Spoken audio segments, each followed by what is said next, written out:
Hello and welcome to another episode of the Bracken Outdoors podcast. As always, I'm your host Bracken. Now this interview marks a bit of a shift or a bit of a tangent that I'm planning on taking the podcast down.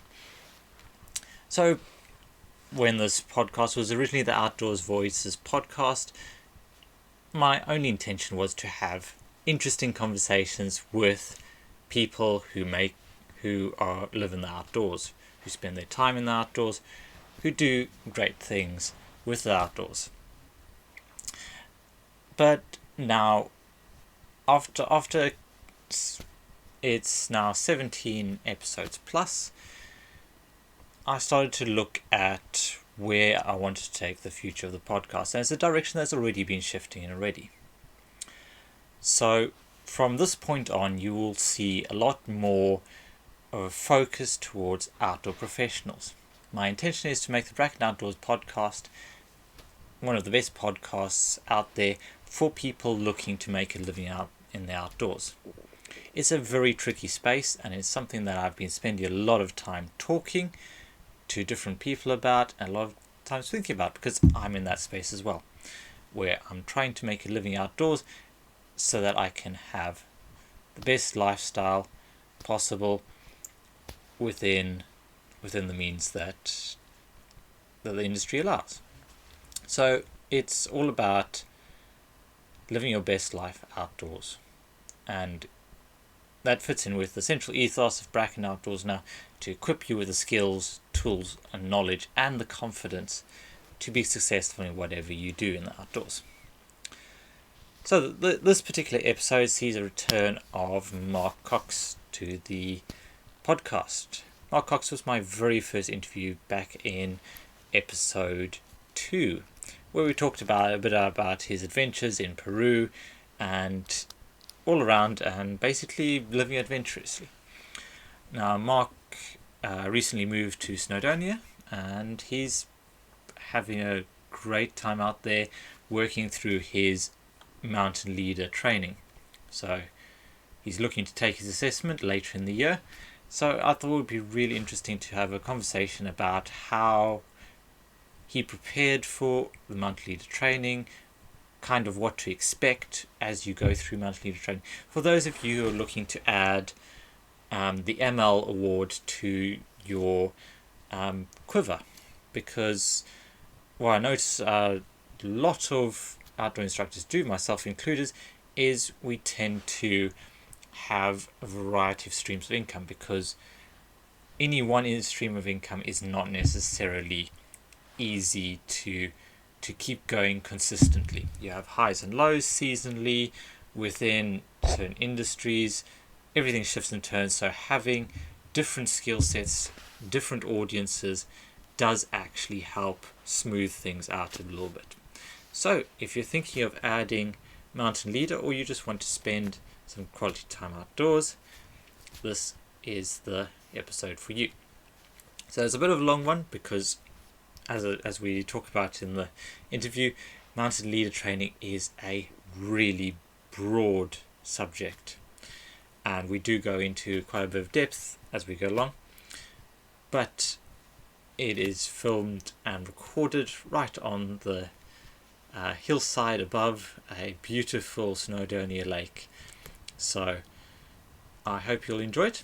With that, we'll just jump straight in. Mark, welcome back to the Bracken Outdoors podcast. Bracken. Okay, so before we get into the main topic, so last time we caught up, you just got back from Peru, and you'd had lots of adventures there.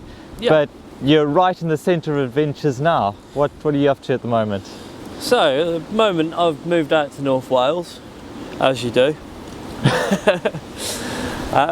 I've done my mountain leader training, and basically working on to getting to assessment next. Yeah, so where are we? Where are we now? We are in, this is just above Llangwynant. Yes. So we're very short stone's throw from Snowdon. Yeah, so Snowdon is pretty much that way. That direction. Yes. This is a beautiful, beautiful little valley here. It is, and I was about to say very quiet. However. Yeah, but we've got a bit of a breeze going today, so we might get some wind noise on this. But yeah, we couldn't pass up the opportunity to have this as a backdrop. Of course not. So that's it, and so yeah, we want to kind of catch up and talk a bit about mountain leader training, because there might be a few people out there who are looking to get into it, and it's a lot of work, and it's a big investment as well in time, energy and money.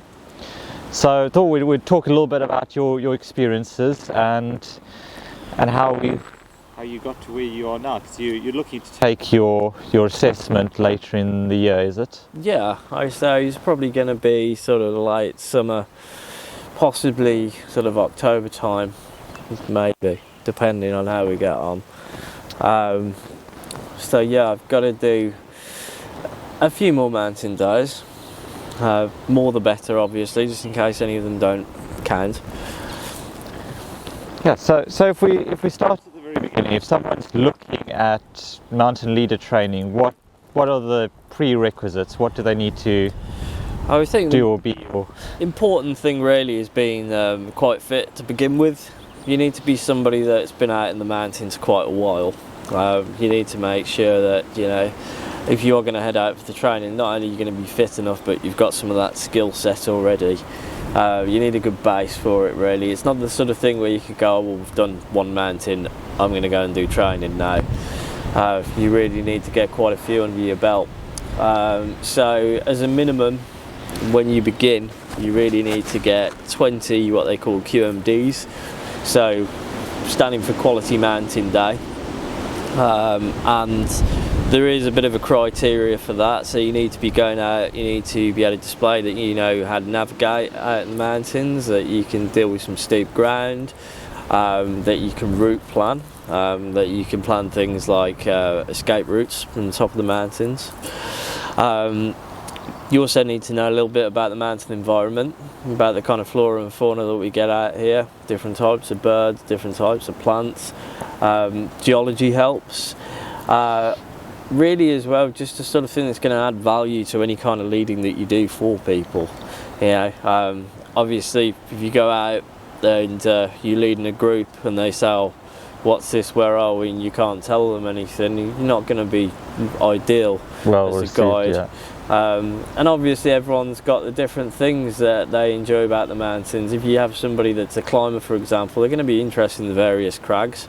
Some people are going to be interested in the history, which North Wales has quite a lot of, mining being a big obvious one for us. Weather patterns, and so some people are going to be more into their sort of biology. They're going to want to know a little bit about what's going on environmentally. And just thinking really about what your group's interested in at the end of the day. So you need to have a bit of knowledge of everything really if you're going to be a mountain leader. So is the, I mean, I was surprised by how broad the mountain leader training is. I thought it was pretty much just, okay, how to lead groups in a mountain environment, not so much the place and space knowledge. But is that something that you would need to have before you start the training?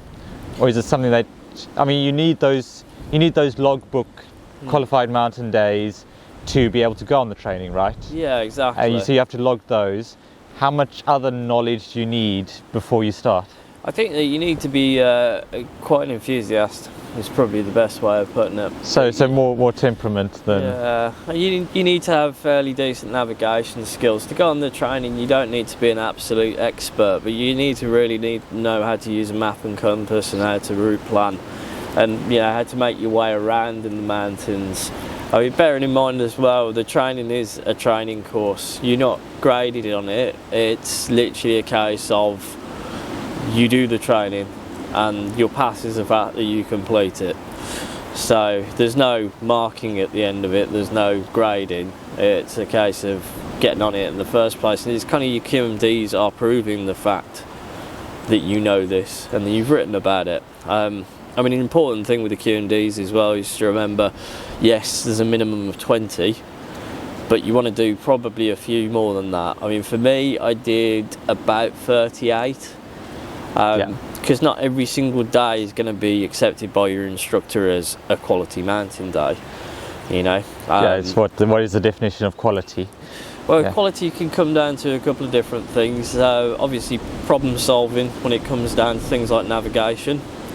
So, did you get lost? Well, how did you fix that? How are you going to get off the mountain if there's a problem? Did you check the weather? Weather reports are really important. Using most of us tend to use MWIS, which is the mountain weather. Got that bit. Which is the Mountain Weather Information Service. Quite decent forecast. So they'll send out leaders into the mountains who'll do the forecast of the following days. Bearing in mind, obviously, it's very changeable out here. You want to be checking that forecast fairly often. Also, whether you're pushing yourself physically is a big thing. Is that what made it a quality day? Did you do a longer distance? Did you camp out there? Did you go out? Did you notice any plants or any animals that you hadn't seen before? How did you identify them? Did you know what weather front was coming in? Any of these kind of things are quite useful. Did you identify anything that a potential client might find interesting? Is there a copper mine nearby? How old is it? You know, is there a bit of a history for the route? Wales in particular is quite well known for a lot of its sort of folklore. So general folklore, being so close to Snowdon, I say Snowdon, as you probably know, it's been officially renamed now. Well, not renamed, it's always been, if I can pronounce it, Urithda. Or Urithla. I'm not very good at speaking Welsh yet, but that's another thing that's quite important on the mountain leader stuff, is knowing how to speak, but actually say the names of the places and what they mean. Yeah, I mean, well, Welsh is tricky. I was like, it's Urithra, if I'm saying it correctly, is actually the tomb, which goes back to the legend of King Arthur. I won't go deep into that, but people can look that up. Yeah, so presumably with these qualified mountain days, quality mountain days, what they're looking for is variety. So you can't go up the same mountain 20 times. No. It's like, okay, is this a day where you've actually pushed yourself and learned something? Yeah, it is that. And for me especially, an instructor's not going to be that interested if I say I've just gone up the miners track of Snowdon. It's not what would be considered particularly challenging, and that's not me doing down any people that are novices or anything like that, but as a mountain leader you need to be able to show that you're actually thinking about alternative routes. Yeah. And it's not always necessarily going for set routes either. Some mountains, especially if we're talking about the Rhinogs, for example, not really very well pathed, make a very good mountain day or an expedition, because really the trails up there are very patchy, if almost non-existent, and that's going to really count quite well towards your sort of mountain days anyway. You can easily get a QMD out of something like that, but a well-known trail that a lot of people do, you're not going to be able to do that multiple times. It's not going to impress the training guys. It's not going to impress the instructors. Yeah, and you're not really learning, and you're probably going to struggle more during the training if you haven't really learned a good deal before then. Yeah. I mean, with any training, if you come in at a decent level, you'll get more out of it. Oh, exactly. Yeah, because you're going to know the questions that you want to ask. You're going to be able to get a bit more knowledge from the trainings, from the instructors. Yeah, and from what you've been we've been talking about before this episode, it's also pretty physically demanding, and you've got to be prepared for it. And if you all you're focusing on during the training is keeping up physically, then you're also not going to get a lot out of it. Yes, you can struggle a bit. I think there's probably going to be a few people that go on for mountain leader training and they potentially won't realise how physical it is. It's not a lot on consecutive days, but it's 6 days out in the wilderness. You're not necessarily going to be camping all the time. There is an expedition part of it. However, even a small amount in the mountains every day for 6 days, it's going to tire you out, even if you are quite fit, you know. I know as an enthusiast you might go out, especially if you don't live in the mountains like I do, you might go out every other week or you might go out every other month. So 6 days is going to hit you. Yeah, I mean, do you have any recommendations or kind of guidelines for getting fit for something like this? I mean, I don't think there's any substitute for just going up as many mountains as possible. I think it is a difficult thing for some people that don't live out in these kind of areas or close to them. You do get a few people that are city based, which I was originally, that are interested in becoming mountain leaders. Really you want to get out, you want to walk as often as you can. And you want to take out the sort of gear that you would have out in the mountains. Get the weight in and... Yeah, get used to that weight. You might not need all of it, but at the end of the day, if you've got it all with you, you're going to kind of not necessarily use it if you don't live in a mountainous area, but you're going to get used to that weight. And also, it's giving you practice packing that bag as well, which is an important thing. Bad packing is not going to really work for you. No, you need the stuff to hand, and you need the weight distribution. Well, I mean, for me, I'm city based. It's not very many hills around Birmingham, and so I tend to focus a lot on building core strength. So particularly in the legs, I think for mountain and hill walking, good musculature around your knees is pretty critical. Yeah, you're going to do better if you have strong legs and knees.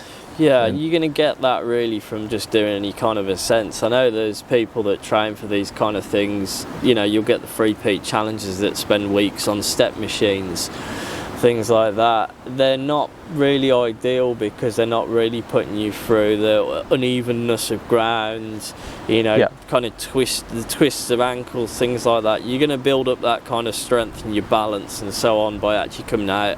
Yeah, it's a what I think the biomechanics call a static load on a stem machine versus a dynamic load when you're on the hill, because your foot is flexing.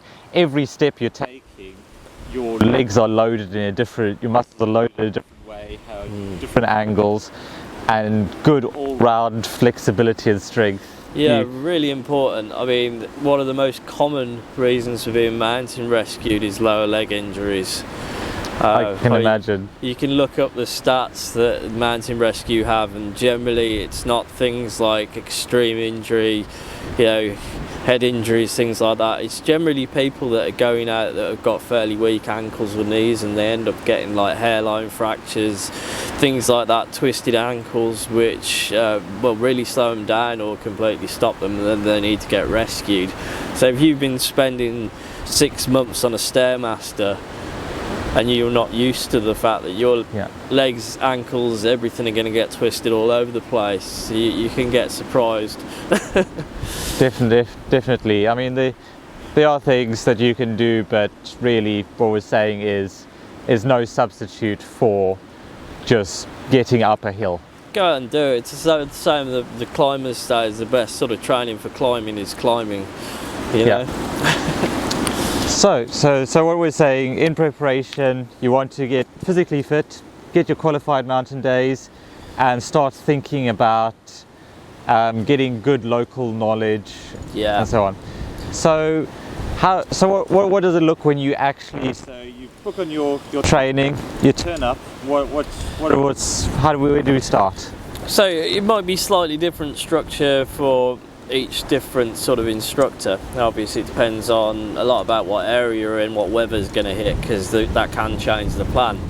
But from what we had the first day is you get together with your instructor and you all have a chat about where you're all at you know, what kind of skills you've already got, what you want to work on. And then it's pretty much a breakdown of what's going to happen over the next couple of days, which we'll go into in a bit.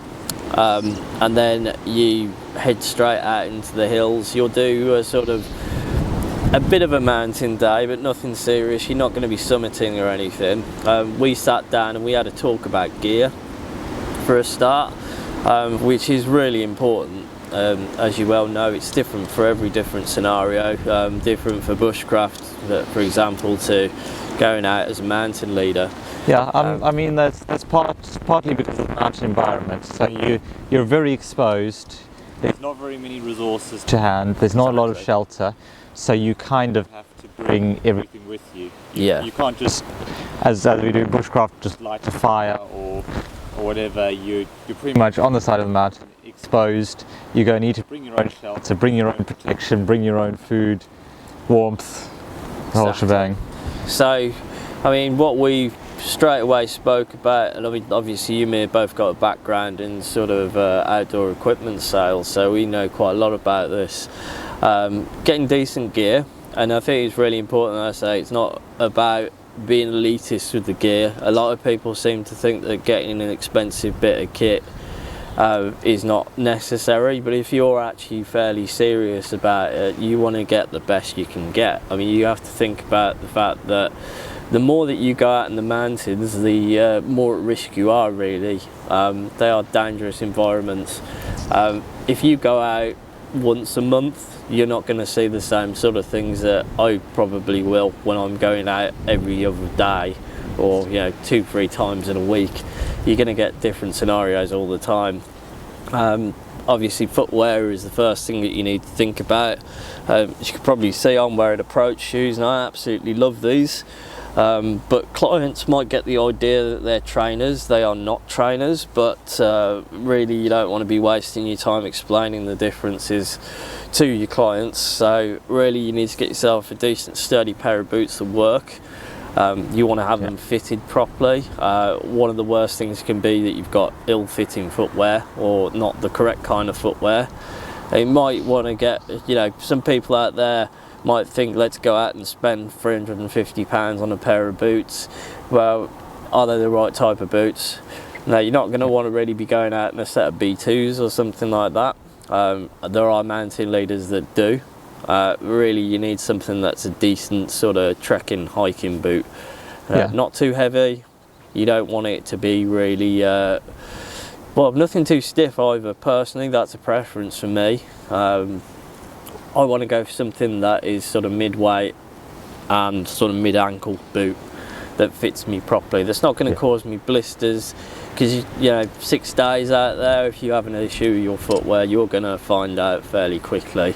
I mean footwear is a real rabbit hole to go down, but essentially you're pairing the right boot for your experience level of fitness, and then making sure it's well fitted, it's the right size for you, the right width and last and everything else.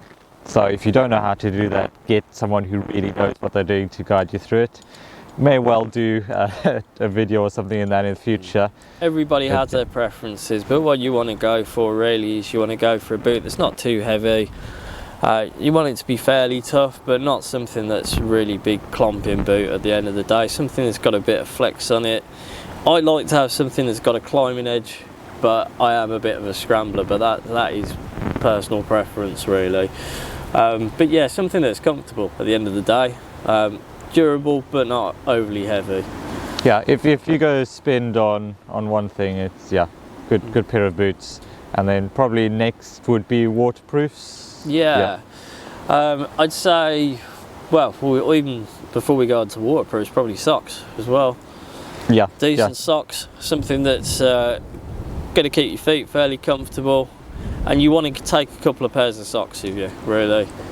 Something that's going to reduce blisters a little bit, something that's not too hot, depending obviously the time of year that you're going out, but generally a sort of mid-weight sock.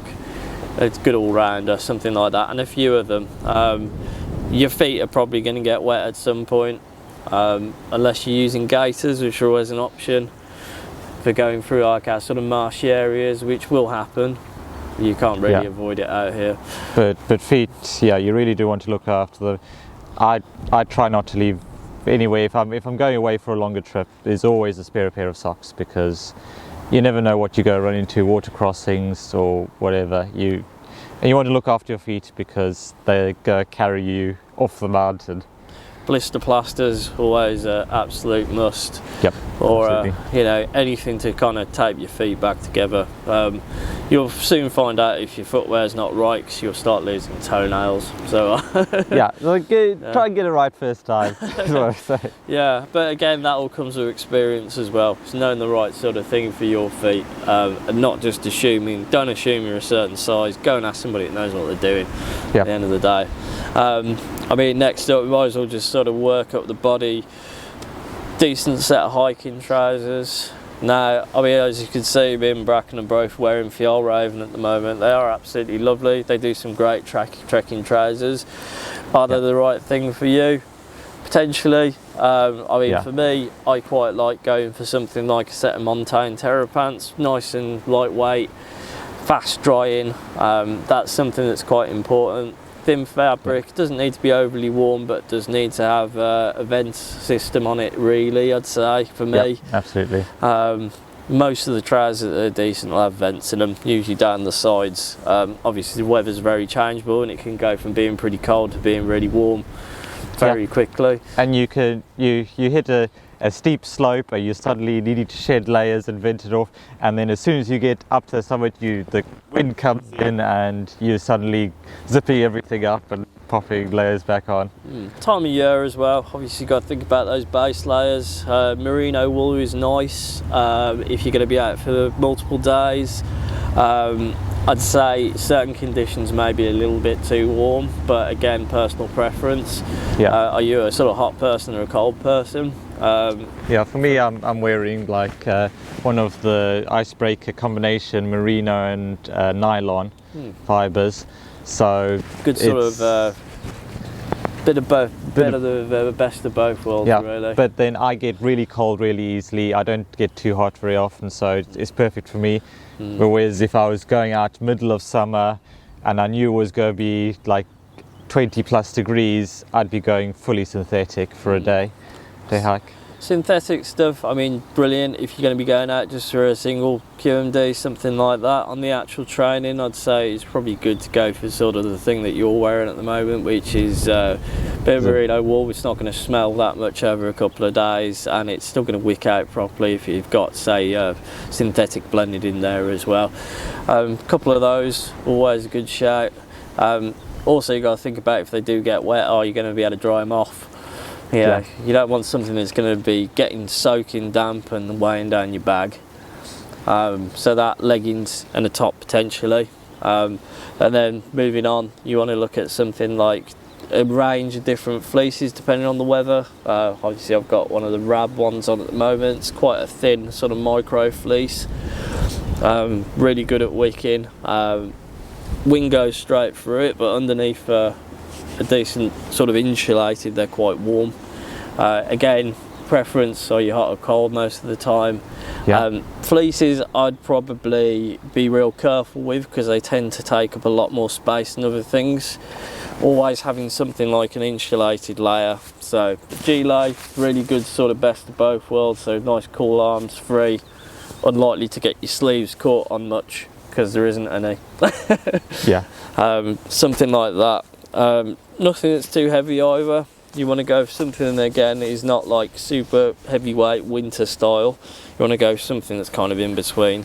Quite a thin one. I forget the name of this particular one, but it's a nice mountain equipment one. Keeps the wind off, but at least the main part of me. You know, if I am working with ropes or anything like that, there's far less stuff to get in the way. I mean, there's a difference about how you're layering up for, say, your winter mountaineering and your kind of more regular mountain walking that we're talking about now. So you don't really need a down jacket that's going to withstand all of the elements, because it's going to go underneath a layer. I mean, down, it's nice, to be honest, for North Wales where we get quite a lot of rain. Down might not necessarily be the perfect thing. At least if you go something that's synthetic, you know that's still going to keep you pretty warm. I mean, there are hydrophobic down jackets these days, but I mean, personally for me, even though it's a little bulkier, I know that at least my synthetic's going to keep doing the job all the way through. You know, so that's that stage. And then you've got to think about your waterproofs. So really important, just generally, because they're going to keep the wind off. Good example of wind so far.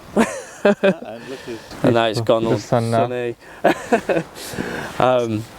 Gore-Tex, general standard go-to for most people. Doesn't need to be a heavyweight jacket. Arc'teryx makes some really nice sort of lightweight trekking jackets, hiking jackets. They're nice, packed down quite small. So just thinking about that sort of space you got in your pack, you don't need to have some... Montane do some quite nice ones. Montane do some really nice ones as well. There's loads of other brands, Burghouse, so on, that do decent ones too. A bit of a muchness, but you want something that's, you know, it's got a fairly high hydrostatic head, something that's not like super lightweight. Pretty much Gore-Tex, isn't it? Yeah, I think Gore-Tex is always, I'd say, you go-to point. Get a decent Gore-Tex jacket. It's going to cost you maybe about 200 quid upwards, but it'll last you 10 years. So it's well worth the money. Yeah, looked after. I mean, Gore-Tex, it's not just about the weatherproofing, it's the durability of the membrane over time. Yeah, and it's just that breathability as well. Something ideally for me, if I'm spending a lot of time out in the mountains, I'm doing quite a lot of hard work. I want to get something that's got pit zips in, something that's got good vents at least, you know, and packs down fairly small. Obviously hats, gloves, really important. All through the year, no matter what you think it's going to be like, it's always worth. I mean, even if it's just a thin pair that packs down to like that, you're going to, at some point, you probably will need those layers. You want to look at backup stuff as well, so don't just go out with your one pair of gloves. There's a fairly good chance you're going to lose one of them. You know, you can get waterproof gloves. Personally, I'd say that that's always recommended when you're out somewhere like North Wales or Scotland. You're going to get wet at some point. Even on the good days, you're going to get showers. You know, so for me, I'd go for something that's kind of in between. I usually go for something like the Montane Windjammer's a really good glove, quite thin. They're Gore-Tex Infinium, so they're like a soft shell, very, very weather resistant. And then maybe go for something like a thin glove, something that's just like a base layer glove, and even get yourself a heavier pair of warmer gloves as well, just in case. Just have that range, because if you lose any of them, you're going to need something else. There's nothing worse than trying to get maps, compasses out when your hands are frozen. It's really not cool. I mean that's kind of the basic rundown. I'm wary of making this a bit too much about the gear and clothing, because we've got a lot to get through. So if we can just quickly run through like a list of extra stuff that you should be thinking about or needing. Maps, compasses. So you need, I'd go for your at least laminated OS maps. You can go for a map case. Mountain leaders will tell you not really to have the strap on, because well, you'll get strangled with it when it gets windy. You want to get a couple of different maps as well. They're going to want to know that you can use more than one scale, so something like a Harvey map, like an XT40, something smaller, because they do smaller maps as well, which are going to give you more sort of detail of the actual mountain and less of the kind of stuff that you get on an OS map, which is all churches and things. I don't need to know where the church is really when I'm out there. Some people might want to, I don't.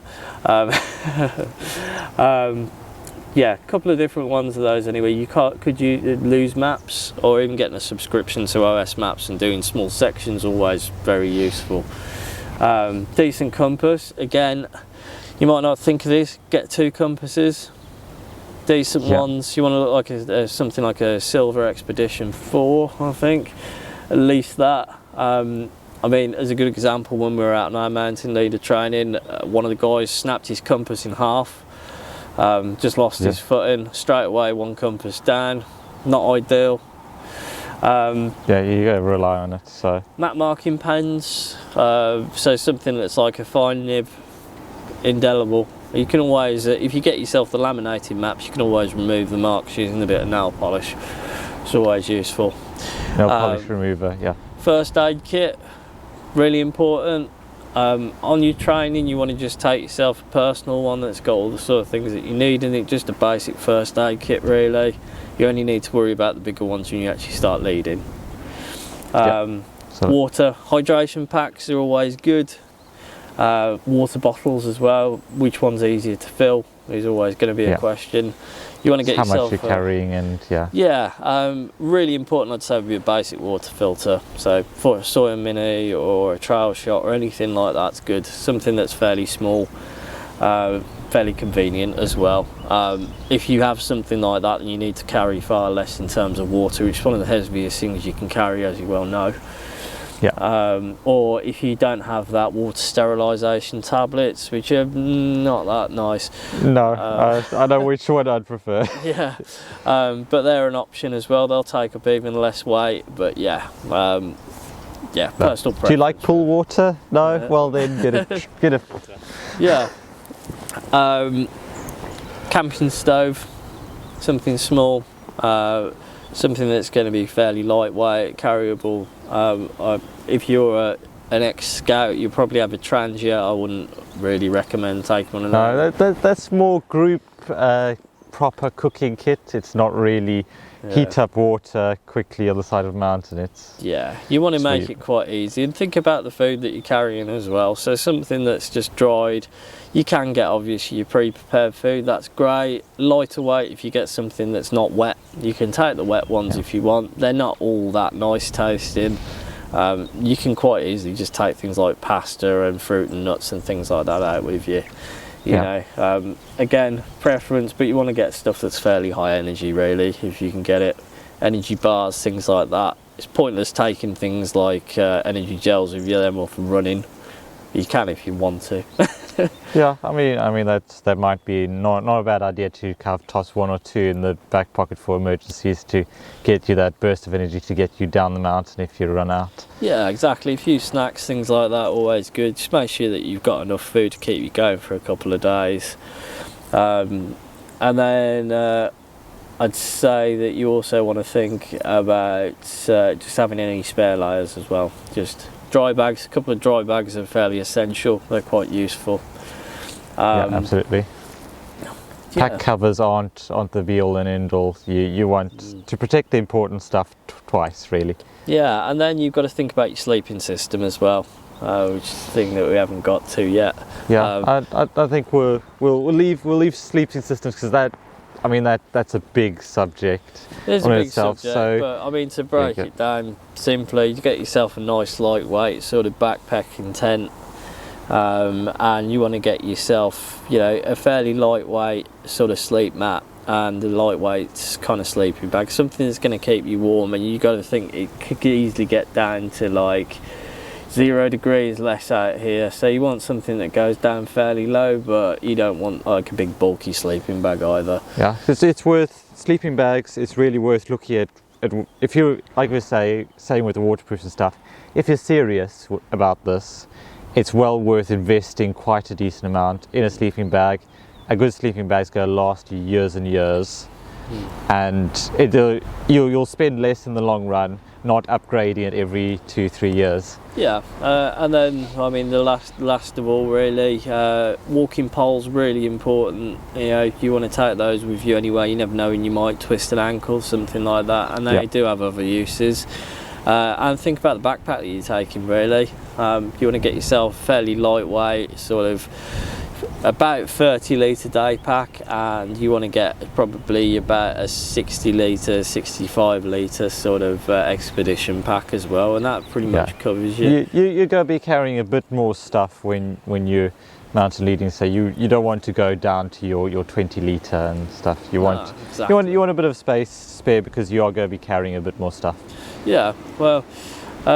Apart from that, so your day one, they'll take you out, they'll give you an idea about what sort of stuff you should be carrying, as we just have there, and then you'll go out and you'll probably do a little bit of navigation practice and talk about the landscape, talk about wildflowers. One of the big things is I want you to identify, for example, like tormentil, which is one of the mountain flowers, which kind of does what it says. It's used to torment illnesses.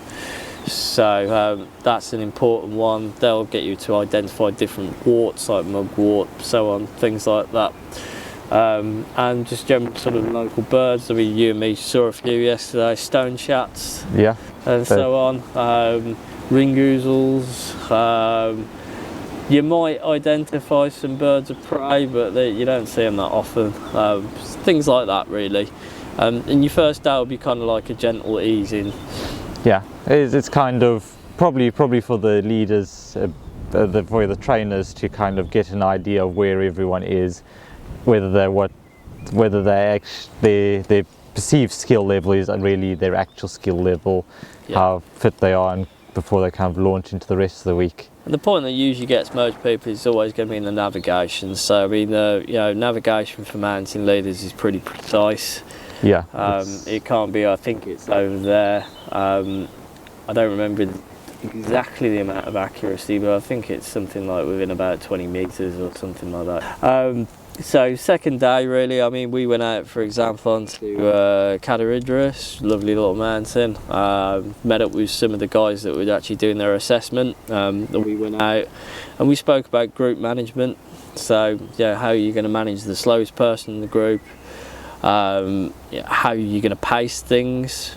I mean, sometimes you might go, I'm going to head off really quickly, and you will have a tendency to do that if you're quite, if you're quite experienced. You need to dial that right back, really, and just think about how quickly the group's moving.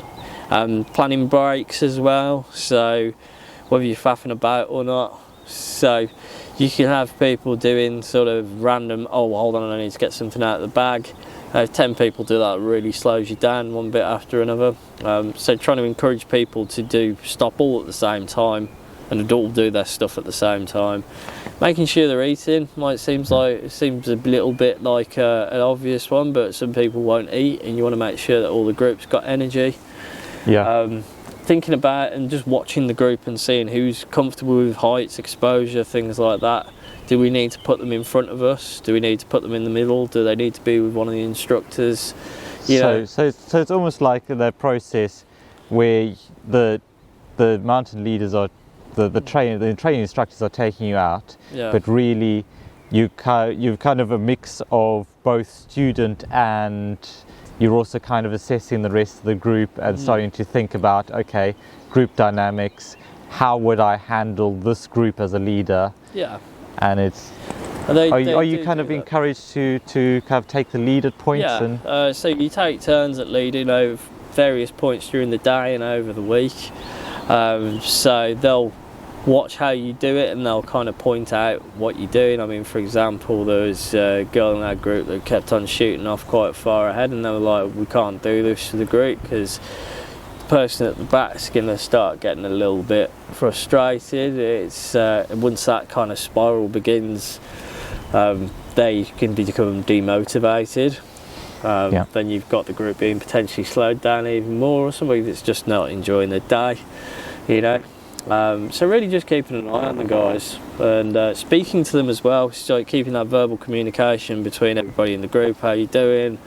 How you feeling, how's your energy levels, you drinking enough, things like that. The interpersonal side of things. You're going to do that with some groups more and some groups less, so just keeping an eye on them, really. I mean, that's the thing, you've got a lot of stuff going on all at the same time. Navigation as well, so just reading the landscape, having a look for sort of like your blue features, your black features, and also like your brown features. The different importance of all these things. So black features such as man-made things, and the discussion of how useful is this? Is this always going to be here? Can we rely on it as a navigational aid? Yes, we can, but as much as say a blue feature. Big lakes, I mean, as you can see, we've got a massive blue feature behind us. I mean, that's unlikely to change much in shape or anything like that, considering it's been here for so long. But you've also got to look at the quality of those features as well. out here it can rain quite heavily, torrentially, easily turn small streams into more than one stream, and then your navigation's out the window. Yeah, if you say counting the streams on the path and 6 more have sprung up, you're going to be a bit out of place. Yeah. It's happened before as well. And then the most reliable feature being sort of like your brown features, your contours, generally your mountains, things like that. They're always going to be pretty much the same unless there's some sort of catastrophic event. So yeah, just using a combination of all those and using them to approximate where you are exactly. Obviously flora, fauna, even down to geology as well. So, well, are we in the right place? What are the rocks like? Are the trees the correct trees? So on. Yeah. I mean, as we did over the day as well, it's just all having a crack at navigation, all sitting down and discussing different things, such as we even got down to geology, how the lakes are formed, glacial movement, things like that. Just general discussion. I mean, that allows you to interpret the landscape a bit more. If you understand how something arrives in the shape that it does, you can make an educated guess as to what sort of direction it's pointing in, or what sort of feature you're likely to see further down the trail. Yeah, and it's really sort of about when you're route planning and when you're actually walking the route, sort of playing the story out in your head about what am I going to see. Also just getting the group to do that as well, so you're kind of teaching each other at the same time. So on the third day we headed out, and we didn't have particularly great weather. We went out and we went around the forests down sort of mid-Wales and did a bit of navigation around there, and saw the differences between navigating through forest and mountain terrain. Sometimes they can be one of the same. And again, just going through the different sort of ins and outs of how much more difficult it is navigating in terrain such as forest, where there's a lot less sort of stuff to go off, you know. Spoke about mountain boffies, actually spent a bit of time near one of those. And you also have to learn about the different organisations that are involved with mountain leaders, so such as the BMC, the British Mountaineering Council. Also the Mountain Training Association as well, and what they do. So this is all stuff that you need to know. There are other bits such as you know, what different kind of levels of training there are. So you've got international mountain leader, winter mountain, sort of winter mountain leader. I mean, as example, what we're talking about now, when I say mountain leader, we're talking about the summer mountaineering award, which is slightly loosely termed, because when they say summer, it can even be up until winter. Yeah, but they're not talking about full winter conditions there, crampons, ice axes. Yeah, that's kind of where they draw the line, is yes, you're not looking at. So if there's major snow on the ground, it changes. You can still use these days towards your summer mountaineering qualification. Yeah, because they're a level above. They are a level above. But really it's more sort of talking about these kind of conditions out here, which can be anything really sometimes. Okay, so far we've talked about the components. So there was navigation, there was kind of the interpersonal leading people, talked about moving on different terrains, the equipment, the kind of bigger picture with organizations that you're involved in. How much do they talk about some stuff like first aid? First aid, yeah, we do speak quite a bit about first aid. You need to learn how to, obviously the general patching people up, you need to get a 16-hour first aid qualification as part of it. How advanced does that need to be? An outdoor specific, mountain specific, it does, or yeah. what? It helps to have done like a normal first aid course at first. You know, most people will have access to a first aid at work. They'll give you a good starter. And then you do the 16-hour, and it really is sort of mountain based. So the one I did was Peak District, and you look at how actually you can apply your first aid techniques when you're on sort of rough, uneven ground, and in certain situations, such as, you know, dehydration, how you're going to deal with people that have potentially forgotten the medication on the side of the mountain, have people that might have diabetes, things like that. Also, how you're going to deal with lower leg injuries, how you're going to sort of doing splints, so on. I mean, it's completely different beast. I mean, first aid work will give you the basics, but if you're doing that in a city, chances are that it's going to be very much based around, okay, what do we do with a casualty when an ambulance is going to be here in 10 minutes? Yeah. Whereas on the side of the mountain, you are looking at potentially hours. It can be hours, yeah. I mean, we also talk about the mountain rescue aspect and how you would look at contacting mountain rescue. I mean, we're quite lucky out here in Snowdonia that we've got a number of different sort of mountain rescue teams. So obviously there's my friends at Clanberris Mountain Rescue. They do an absolutely brilliant job out here. It's probably the busiest area in Wales here. They're out constantly. You've also got the Coast Guard that get involved. There's a number of different sort of air ambulance services, and also you've got the RAF as well, that all get kind of involved in rescue out here.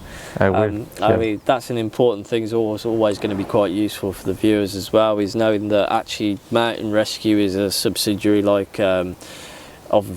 they act almost like a deputy of the police out here. So you need to contact the police first, and then they pass you on to mountain rescue and ask you all the questions that they're going to ask you about the casualty. You're going to need to know how to do an assessment, how to find out what's actually going on with somebody, and pass that information on to the mountain rescue team before they come and rescue you. But as you say, I mean, from experience, it can be anything up to sort of like 6 or upwards hours for them to scramble a team. They are volunteers. They have to be called up, they have to get together at the mountain rescue hut and then come together with their own plans. So yeah, knowing what to do when you're actually getting rescued by a helicopter as well. So the trainers will tell you about different signals that you can give for helicopters, about how to prepare an area for when you've got downdraft, when the helicopters come in to get you, and just generally staying safe. That's another subject we could talk about for an hour. Easily. So, but it gives you an idea about what you need to look into. It's important if you're heading out there that you know how to contact these teams in case it may not be for you. That's another reason why your navigation needs to be spot on. You need to be able to relay accurately where you are. Yeah, I mean, the good thing with the mountain rescue teams these days is they do actually use things like they can send a text message to your phone that will allow you to turn on your phone, they'll get a GPS beacon to you, but that's always assuming that you've got a battery going. That's another preparation thing that you want to stick in your kit, something that you can charge your phone with, spare batteries, or even just a rubbish old phone that's got a ridiculously long battery life. Anything like that is always going to be very useful. You'll go through actually how to perform sort of moving casualties outside. So using, say, you can use your shelter, your emergency shelter, put them on top of it and have a team grab it from all sides and walk them out. Different ways of carrying a casualty, such as you can actually sort of use the rope, which is another technique we could talk about for quite a while, to actually lift them with. So you'll go into a lot of that. You'll talk about river crossings as well, and why generally they're best avoided, but they are in there. It is really quite involved. But they want to know that you know about all the organisations that work out in the mountains as well, and what's available to you and what to do if there is a problem. And then I guess the next thing to talk about would be the expedition stage. So at the expedition stage, it's exactly what it sounds like. You'll be out for probably about, I'd say maybe about a day and a half, at least 12 hours or more, I'd say. You're gonna be camping out on the hill.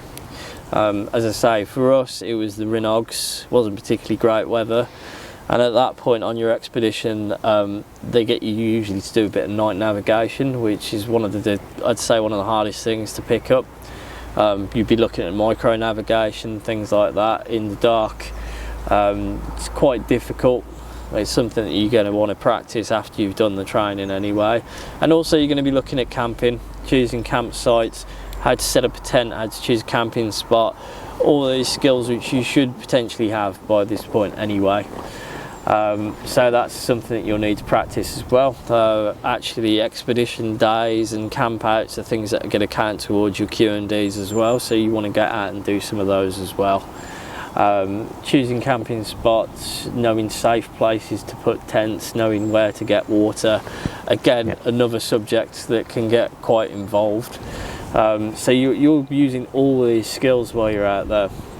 Yeah, so if you get a head start on some of these beforehand, you go have an easier time of it during the training. Yeah, and I think the important thing to get out of it as well is like I don't think it's possible to overdo the preparation for the training, because I think that if you get to the training stage and you're already quite knowledgeable, you've got more room to pick more stuff up, that you're going to be more relaxed and you're going to have more time and you're going to potentially get more out of that training than if you go in there with less experience and you're learning the kind of things that everybody else already knows. Then it's going to be a bit less sort of useful to you, you know. You want to get out and get some of these skills. You don't need to get them perfect, but have knowledge of them and practice them before you get to that stage. You know, because all these skills are going to need to be shown in much greater sort of detail when you actually do your assessment. And then I guess finally it's just moving on to how you actually do things like D-logs, so digital logbook, which is used by the Mountain Training Association. When you actually go on there, and the right sort of detail to put in. So there's things that, as we were discussing earlier, you might not think about. The decisions that you make while you're out in the hills, what you go and see, and what essentially is making a quality mountain day. Not really waffling on too much when you write in your logbook, so you can put stuff in there, but you got to think about how much the trainer's actually going to read. And there's stuff that they don't really need to know, but there's other things. Just try and keep the pertinent information in there so that it's clear how you got into the situation that you did, what your thought process was, and then how you got out of it. Kind of just staying very logical and focused, I'd say. I mean, as you and me have spoken about before, you know, it's the same really on any sort of training course or whenever you're heading out into the mountains, forests, anything lowland, upland, is always having an idea about what your plan is and what you're intending to get out of it. So for me, I'll tend to write a paragraph at the start and actually put a D-log in before I head out to do what I'm going to do. They'll have a list of what I'm trying to do, you know, that I want to practice doing, like half bearings, or, you know, I want to try this trail I've not done, or I want to push myself more physically than I have done on other times, or I want to identify this particular sort of geological feature. These are my goals, and then putting anything else in and heading out with an idea about what you're going to do is always going to be quite important anyway, so at least you can go off and you can tick off things, you know. Really important to have a plan before you go out, because you're not necessarily always going to get what you're looking for. Very changeable weather, you could get lost, you know.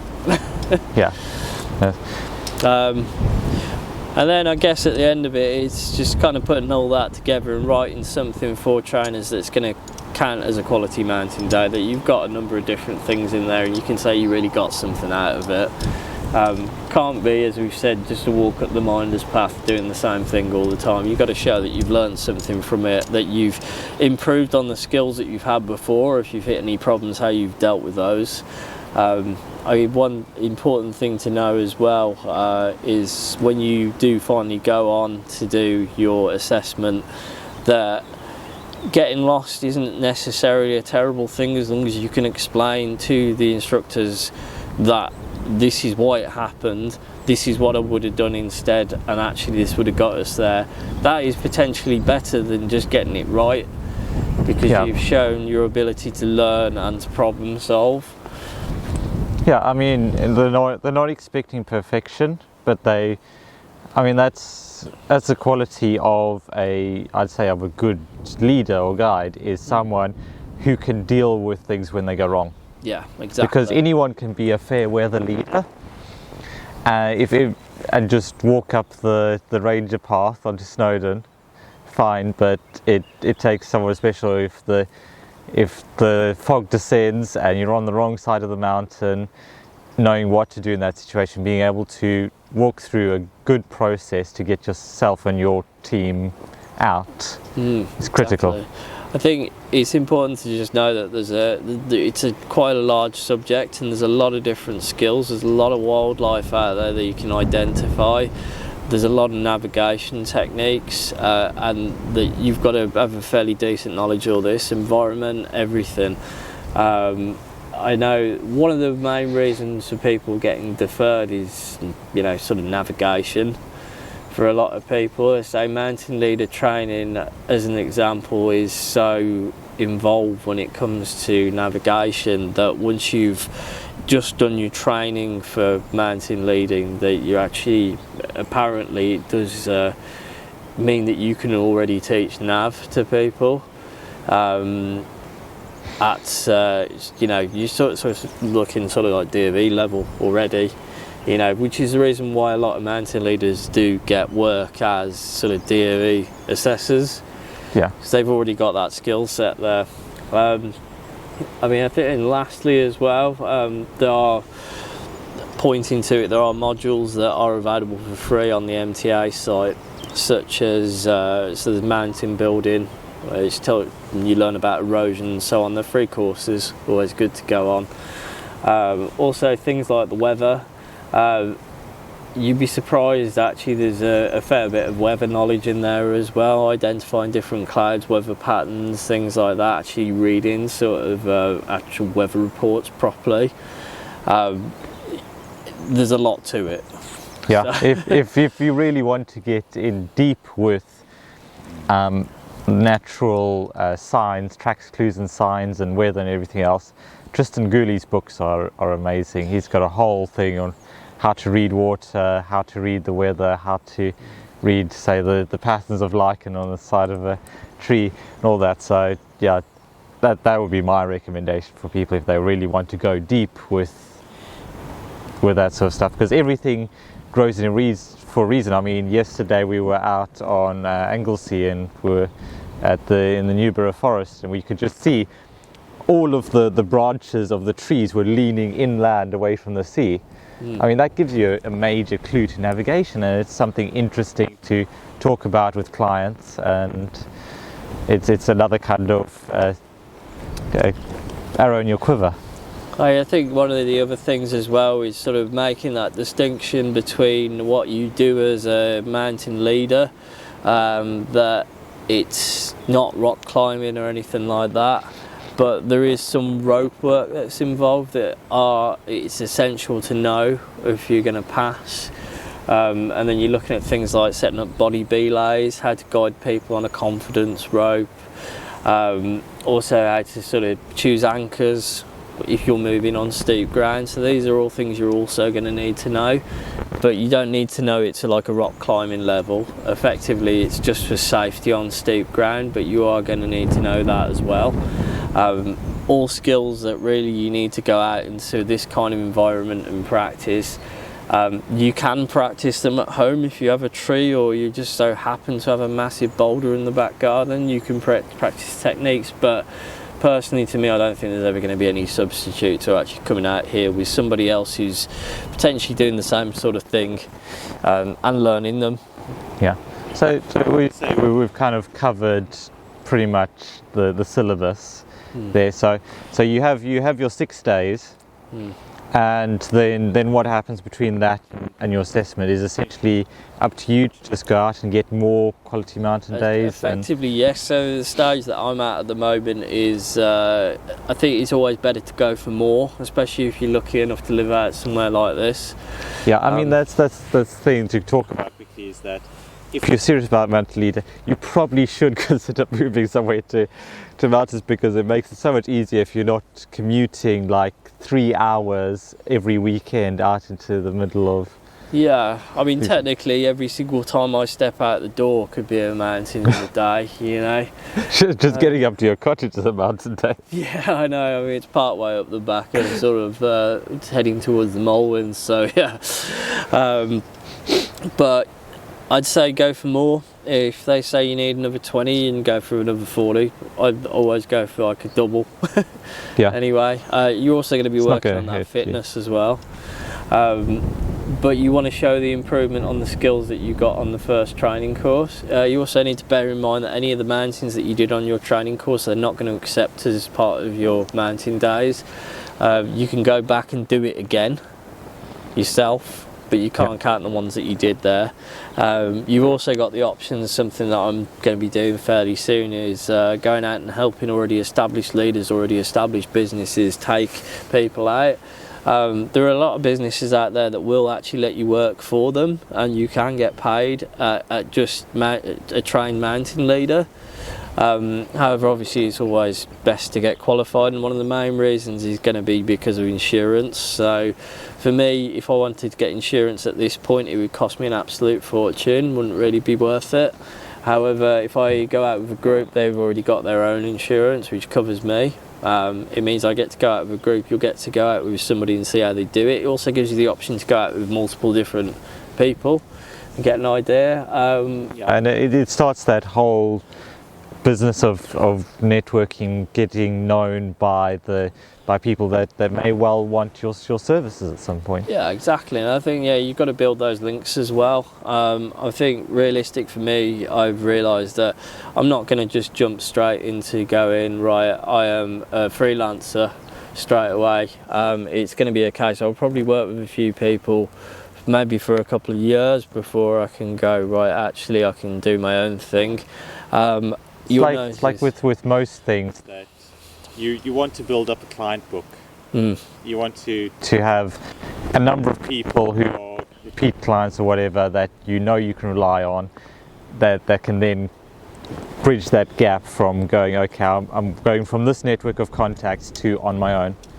And it's standard business practice. Coming out here as well, you're going to meet the right kind of people, you're going to meet the different businesses. There's a wide variety of different mountain leading businesses.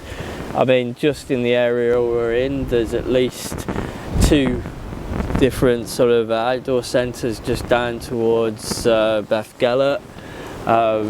They're everywhere here, and that's also comes down to the fact there actually is a fair demand for them these days, as you're probably aware yourself. After COVID, I think a lot more people got into the outdoors, so there is work out there. Anecdotally, some of the instructors I've used have been in the position where they've actually been passing clients on to other instructors because they can't physically do all of them, or they're not hitting on the right days. So that networking side of things is really important, I'd say. You know yourself personally that you can get lots of inquiries, but they don't always sit in the right order. Don't always translate into bookings that don't necessarily link up with your schedule. Best thing to do as well is to say, if you are really serious about it, you might want to think about seeing how you can move out to an area like this. It's difficult. Obviously I work for the YHA, so I actually work up at Penna Pass. I mean, really ideally situated. One of the only people that's crazy enough to want to come and live out in these woods by himself. And obviously there are sacrifices to that. You got to really love it out here. The winters are difficult. but it lets you cut down your whole kind of period of gathering skills and experience from what could be like 2 years or whatever. Oh yeah. And down to one, down to a couple of months, because you, as you say, you just step out and you're out in it. Whereas it's different if you need to travel 3-4 hours. Saying that, is there actually a time limit between your training and the assessment? No, not really. I mean, you can do it pretty much whenever you really want, but obviously the longer you leave it, potentially, if you don't live out here already, or if you're not on it all the time, it's going to become less and less useful.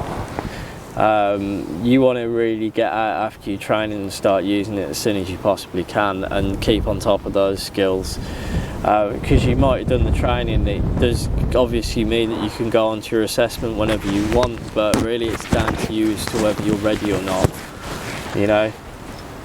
And you want to get it right, because it's not a cheap course. It's £400 at least. There are places that do it cheaper, but you're looking in the range of about 300 to 400, slightly more, depending on who you go with, for the initial training, and then for the assessment, which is about 400.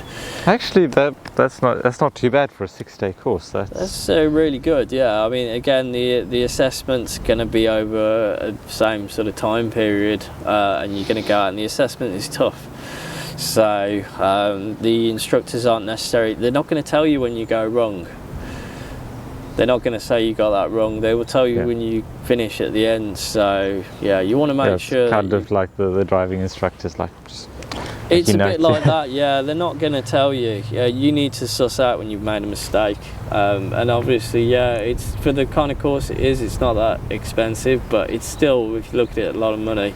Yeah. You gotta be serious. It sounds like also from what you were saying earlier, that if you think you've made a mistake, it's probably best to vocalize that and go, hey, okay, I think I've made a mistake, and this is how I'm correcting it, rather than let it just pass. Yeah, and exactly. And because if they know that you're aware of it, they'll look at you a bit more friendly. Give you a if better they know assessment. that you're aware of it, and that you know how you would have fixed it, it can actually potentially work out more in your favour than just getting it bang on straight away, because you've looked at it. They can see that you know how to problem solve, you know. Getting it right all the time, it would be great, but we've got to be realistic with ourselves. We're human beings and we don't. So, and I'd say this comes from my background as teaching as well, is the worst mindset you can possibly have coming into this is assuming that you know everything. Yeah. Just assume that, have confidence, but, you know, listen, try and pick up the extra skills, and just accept the fact that, you know, we're always constantly learning. Absolutely. I think that's probably a good place to start to wrap up. So what's next for yourself? I mean, where do people go to find more about Mark? And so I'm still running the blog at requiemfortheextreme.com.